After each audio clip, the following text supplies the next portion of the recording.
Olá pessoal, tudo bem com vocês? Vamos continuar com a nossa aula sobre os sermões de quarta-feira de cinza de Padre Antônio Vieira, sermões esses que estão indicados no vestibular da Unicamp. Antes de mais nada, o que é o sermão? Como define esse gênero, né? O sermão é um tipo de texto que se traduz como uma conversação ou como uma homilia, e no seu desenvolvimento mais aprimorado seria a arte da conversação ou a arte da pregação. E ele tem uma finalidade. Qual é essa finalidade do sermão? É conseguir converter os fiéis, os ouvintes, a respeito das verdades contidas na palavra de Deus.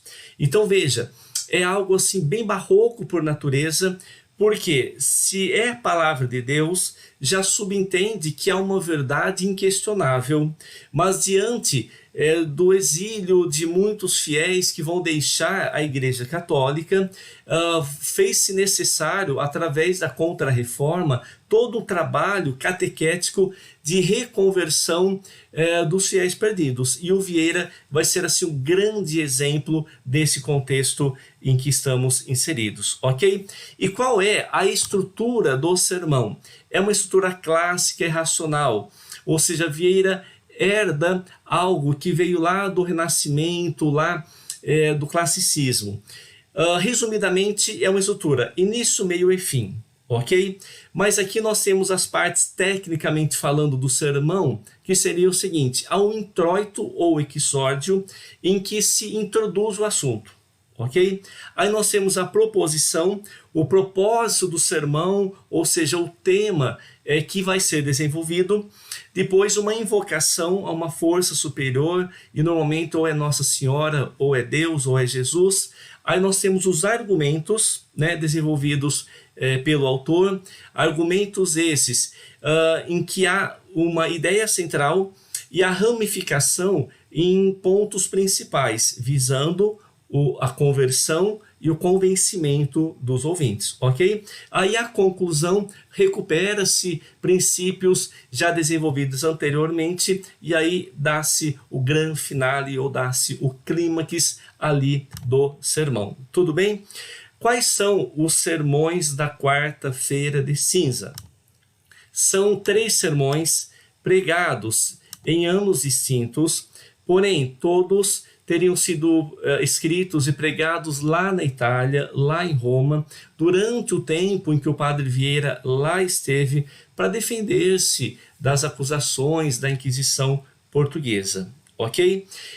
Então os sermões são de 1672, 1673 e um outro sermão que não se pregou, ok? Mas subentende que ele é de um ano posterior, talvez 1674, né? Porque nesse terceiro sermão ele faz menção a outros 2 sermões sobre o mesmo tema, ok? E qual é esse tema? É uma frase bíblica que Vieira apresenta do latim, ou seja, a fragilidade da condição humana. Pulvis est tu in pulverim reverteris, sois pó e em pó vos haveis de converter. Então esse é o tema geral, que estará presente em cada sermão. No entanto, o autor vai trabalhar esse tema de maneira mais específica, né? Como veremos na sequência. Vale só um lembrete, que é a palavra cinza. Por que é o sermão da quarta-feira de cinza? Primeira coisa, a cinza remete à morte, ok? Então são sermões que vão falar desta brevidade da vida ou da experiência da morte. E a quarta-feira de cinza é o primeiro dia da quaresma, né? Ou seja, é o início de um ciclo de 40 dias em que se faz penitências, em que se faz jejuns, visando o reencontro com a parte divina, com a parte crística dentro de si, que se consuma ali na Páscoa, né? Data simbólica do renascimento, em que tem o ovo como grande símbolo daquele momento, ok? Então é quarta-feira de cinza porque é início de um período, tá? De purificação, e nada mais do que purificar as atitudes, os pensamentos, do que ouvindo as verdades que Vieira vai defender naquele tempo, ok? Dito de uma maneira simples, tá? O que cada sermão vai apresentar? O sermão de 1672 vai apresentar um contraste entre a vida e a morte, né? Mostrando o quanto muitas vezes somos iludidos, achando que a vida material é tudo e não temos muito a consciência da morte como um fato inevitável para todos, ok? Segundo o sermão de 1673, ele vai apresentar um remédio para a morte, né? Para essa experiência tão temida por todos os seres viventes, ok? E o terceiro sermão vai apresentar uma ideia bastante complexa para o seu tempo e para os dias atuais, pois ele fala: a morte é melhor do que a vida, né? E ele, claro, vai desenvolver isso com toda uma sutileza de raciocínio, toda uma argumentação bastante aguda, bastante precisa, como nós iremos ver. De início, vale vocês perceberem o gráfico que está no próximo slide, para compreender o seguinte: nesta arte de morrer, Vieira trata a partir de um eixo central. Qual é? O eixo da morte.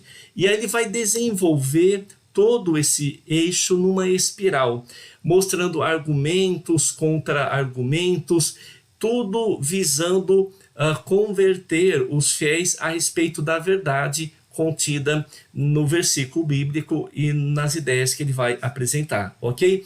Então o sermão tem um eixo do qual emergem todos os argumentos. Há uma circularidade retórica, ou seja, é a morte esse eixo central dos sermões de Vieira. Então aqui ele vai tratar desse assunto sempre apresentando elementos e mais elementos, mas sempre ligados a esse assunto, né? Então aqui o leitor tem que ter uma paciência extra de compreender que o estilo é assim, que a forma desse gênero é assim, é em espiral, em que vai se desenvolver um tema de uma maneira cada vez mais ampliando, visando a apresentar uma verdade que fosse assim inquestionável. Tudo bem, gente? Preparados? Vamos lá, então, todos juntos estudar cada um dos sermões? Beleza, então vamos lá. O primeiro sermão é o sermão de 1672 e apresenta como tema essa passagem bíblica: Memento homo quia pulvis es et in pulverim reverteris. Ou seja, ele vai nos lembrar nesse sermão de início que todos nós somos um pó no presente. Isso tem a ver com esse pulvis es. No entanto, nós também seremos um pó no futuro. Veja os meandros de raciocínio que ele vai apresentar. Como é que eu vou ser algo no futuro que eu já sou no presente? É o conceptismo barroco, tá? É a complexidade de raciocínio desse movimento. O fato é que seremos pó no futuro. Isto é algo certo, evidente, que não precisa de entendimento para crer. Basta ter olhos, ou seja, esses corpos materiais que cada um tem, uma hora vai se transformar em cinza, vai se transformar em pó com a morte. No entanto, o mais difícil é entender o fato de sermos pó no presente, né? Certa e dificultosa que nenhum entendimento basta para a alcançar. Sobre o pó no futuro, basta ter os olhos, vem-na os olhos, mas o pó no presente nem os olhos a veem, nem alcança o entendimento. Então perceba que há aqui uma sutileza de raciocínio, além de ser algo paradoxal por natureza, tá? No entanto, todo paradoxo tem uma explicação lógica e é isso que o Vieira vai desenvolver nesse primeiro sermão, beleza? Então vamos lá, as passagens que servem de referência para esses dois aspectos aqui colocados, né? A primeira passagem bíblica está no Gênesis 2:7 e diz: Então o Senhor Deus formou o homem do pó da terra e soprou em suas narinas o fôlego da vida, e o homem se tornou um ser vivente. Ou seja, a origem do homem está no pó, segundo afirma o texto sagrado. Então, nós viemos do pó. No entanto, o outro versículo vem de Gênesis também e remete à perda do paraíso por Adão e Eva, que são os primeiros humanos, né? Segundo a nossa tradição judaico-cristã. Diz ali: com o suor do seu rosto, você, Adão, comerá o seu pão até que volte à terra, visto que dela foi tirado, porque você é pó e ao pó voltará. Ok? Então, como uma punição por ter descumprido os desígnios divinos, Adão vai ter que trabalhar e com o suor do seu rosto vai sobreviver até que ele volte ao final da vida a ser o pó que ele foi no início da vida, na origem, ok? Aí ele vai passar a nos mostrar o seguinte: se o pó no presente é difícil de entender, o pó no futuro é claro. E o Vieira cita as sepulturas do Vaticano. Ou seja, quem estão ali enterrados são pessoas importantes que foram religiosos no seu devido tempo, foram quase que tidos como imortais, como sagrados, mas hoje são o quê? Pó, literalmente falando. No entanto, para explicar esse pó no presente, Vieira invoca a graça de Nossa Senhora para expor matéria tão dificultosa, ok? E aí ele passa a apresentar verdades ou argumentos, né, que eu elenquei como uma forma de roteiro de estudo, roteiro de compreensão desse sermão. Tudo bem? Vamos lá, são várias verdades. A primeira delas diz o seguinte, né? Foi anunciado por Deus. Ou seja, há aí uma verdade inquestionável. Logo, não deve haver dúvida ou interpretação. Diz Vieira: não vos fieis da vossa vida, nem da vossa viveza. Não sois o que cuidais, nem o que sois. Sois o que fostes e o que haveis de ser. Se foi nada e há de ser nada, é nada, porque tudo o que vive neste mundo é o que foi e o que há de ser. Então veja esse raciocínio bem reiterativo, repetitivo, circular, é o estilo, tá? Não estranha, é o jeito do cara escrever. Ok, contrapondo-se a isso, ele vai dizer o seguinte: só Deus é o que é. Ego sum quia sum. Ou seja, nós, humanos, estamos circunscritos a uma condição terrestre, passageira, enquanto Deus usufrui de uma condição de céu, ou seja, ele é o infinito. Soma-se a isso o seguinte: nós temos uma segunda verdade.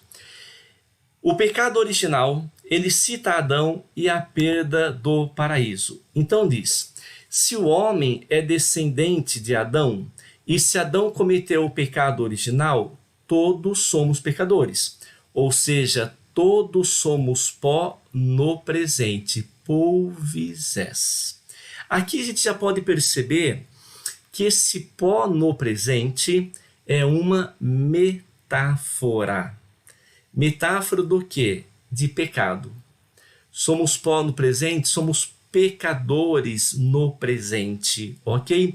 Em contraposição a isso, só Deus é o que é, ego sum, ou seja, a condição humana é efêmera, em contrapartida a condição divina que é eterna. Ó, contradições, marcas do barroco. Estão acompanhando, né?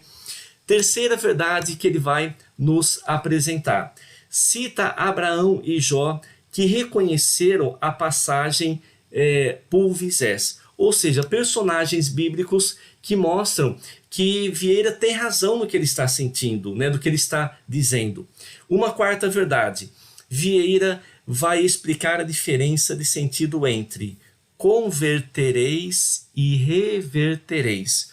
Ou seja, não é que nós vamos nos converter em pó, nós vamos nos reverter em pó.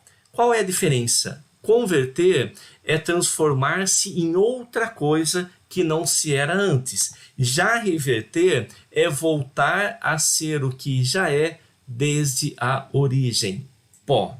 Então perceba a minúcia, detalhismo que ele vai costurando de uma maneira bastante sutil, bastante persistente, inclusive, ok? Soma-se a isso a quinta verdade ou o quinto argumento. Diz Vieira, a vida é um ciclo que vai do pó e termina no pó. Embora esse ciclo possa ser maior ou menor, de útero translatus ad túmulo. Traduzindo, ele quer dizer que a vida humana pode ser mais extensa ou menos extensa. Uma coisa é certa, ela termina. Então perceba o grande alerta que ele está dando, né? Não somos eternos. E aqueles que se acham eternos, seja pelo orgulho, seja pela vaidade ou pelos apegos materiais, estão nada mais, nada menos do que mergulhados numa grande ilusão. Explica essa quinta verdade da seguinte forma: o pó que foi nosso princípio, esse mesmo e não outro é o nosso fim. Logo, pó és. Ou seja, se nós viemos do pó e se nós vamos para o pó, entre o início e o fim existe uma mesma coisa, que é o pó. E daí vem a justificativa: nós somos pó no presente. Somos pó no presente. Somos insignificantes pelo fato de sermos pecadores diante da perfeição que é Deus. Beleza? Espero que sim. Seguindo, diz Vieira, quanto mais nos afastamos do início da nossa vida, mais nos aproximamos do início. Ou seja, do início da nossa existência viemos do pó. Então, quanto mais os anos passam, mais nos aproximamos da morte, ou seja, mais nos aproximamos do pó. Veja que não é para questionar, tá? Isso é um método parenético, um raciocínio bem cerrado, bem encaixado e inquestionável. Sexta verdade que ele vai nos apresentar. Se já somos pó, que diferenciar então entre o pó dos vivos e o pó dos mortos? Olha a sutileza, de novo a minúcia, né? Costurando ali o raciocínio. E aí ele vai citar novamente Adão. E ele vai apresentar aqui duas metáforas. A metáfora do pó levantado e a metáfora do pó caído. Nós somos um pó levantado, nós somos um pó que anda. Depois, quando nós morrermos, seremos um pó caído, ou seja, um pó que jaz. O que diferencia uma coisa da outra é o seguinte: sermos pó levantado significa que o vento é a nossa vida, metáfora. Ou seja, que motivos nos levam a viver. E claro que está subentendido que os motivos são materiais, tá? É o que predomina como combustível nos seres humanos, beleza? No entanto, o pó que jaz é o pó que perdeu esse vento, né? Ou seja, o vento é a vaidade humana, é o orgulho humano, é a crença na vida material, no desejo, nas satisfações pessoais. Enquanto que o pó caído é o pó que não tem mais vento, que não tem mais esses interesses humanos, são os mortos, são os sem vaidade. Ou seja, a vaidade terminaria apenas na morte. Daí a importância dessa educação mórbida, vamos chamar assim, desta arte de morrer, para sabermos o destino que nos aguarda. Beleza, gente? É um pessimismo? É sim, mas é um pessimismo esclarecedor da condição humana. Se liguem aí, ok? Sétima verdade. Nós temos um reforço da expressão memento. O que significa memento? Lembra-te, né? Então ele vai repetindo, lembra-te, viesse do pó e ao pó voltará, lembra-te, lembra-te, lembra-te. É a arte do convencimento, né? Convencer pela insistência, né? Políticos fazem muito isso com frequência. Oitava verdade, ele cita Santo Agostinho, pois viu que na sepultura todos são e seremos pó, independente de classe, de cor, de poder, de riqueza. E mesmo o mais poderoso de seu tempo, hoje é pó, como os imperadores, né? Aí ele cita Roma, né? A cidade sagrada, que foi reconstruída diversas vezes. Ou seja, na Roma do tempo de Vieira, existem ruínas. E aquela Roma espiritual, aquela Roma eterna, é uma abstração. O que existe por baixo da Roma atual são ruínas, né? São resquícios do que outrora foi, ou seja, pó. Né? Ou seja, a brevidade da existência se dá até na cidade sagrada que é Roma. Nona verdade apresentada por Vieira. Ele vai citar outros intérpretes que confirmam esse ponto de vista, né? Como São Jerônimo, Santo Ambrósio, Tertuliano, Ecumênio, Cassiodoro. Veja, paciência e dedicação e força ali de vontade na sua pregação incomparáveis, ok? Décima verdade. Cita Salomão e a metáfora do espelho. Que metáfora do espelho é essa? Ele vai falar do presente da seguinte forma: o presente é o futuro do passado, ou é o passado do futuro. Ou seja, se o presente é o futuro do passado, no passado fomos pó, logo o presente é pó. Mas se o presente é o passado do futuro, no futuro seremos pó. O passado do futuro, pó também. Ou seja, novamente amarra e encaixa os dois princípios aí, beleza? Para mostrar que o que fomos e o que seremos é o que somos. Ou seja, pó no presente. Acabou? Não, ele é insistente. Memento dos mortos, lembrança dos mortos, ou seja, ele vai lembrar a importância de se morrer. E essa importância está ligada a um princípio religioso que é a ressurreição. Assim como Cristo, né? Cristo não poderia ter passado pela ressurreição sem antes ter morrido.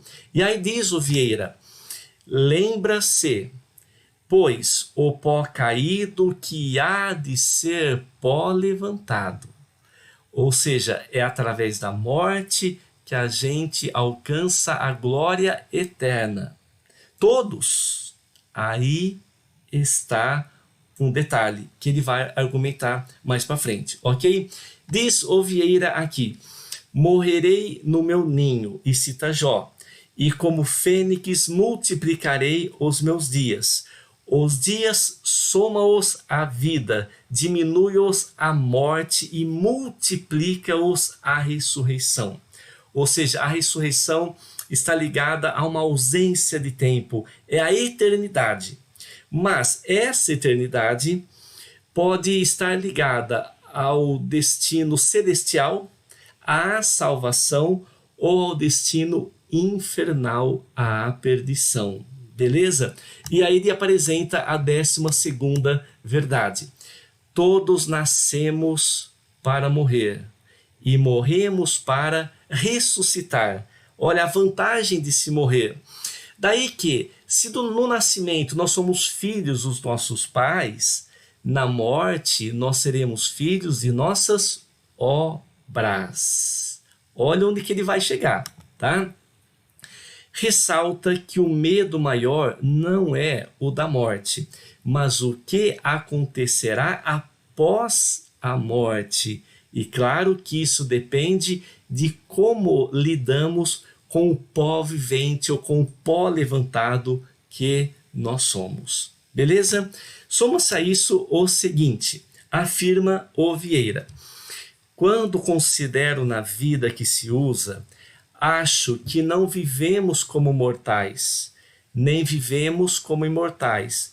Não vivemos como mortais porque tratamos das coisas desta vida como se esta vida fora eterna. Vamos parar um pouquinho. Nós não vivemos como mortais porque nós jogamos todas as nossas fichas nas conquistas materiais, nas conquistas mundanas. E nada mais efêmero do que a matéria. Aí ele afirma, não vivemos como imortais porque nos esquecemos tanto da vida eterna como se não houvera tal vida. Olha o desconcerto do mundo que Camões disse lá no seu tempo, né? Ou seja, os seres humanos estão iludidos pela sedução da matéria. Não percebem que nada mais certo e breve do que este nível material. E fora desse nível existe algo que é imortal, mas só que não se dá a devida atenção.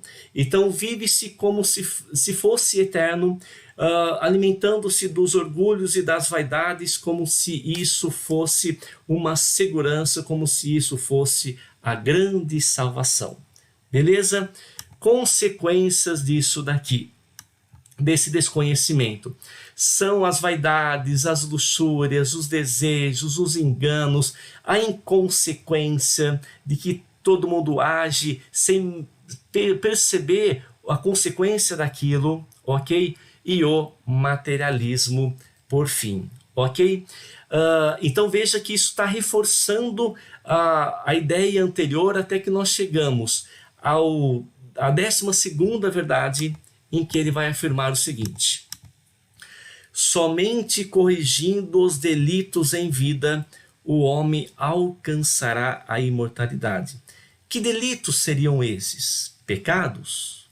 Apegos? Vaidades? Tudo isso, né? Tratemos desta vida como mortais e da outra como imortais.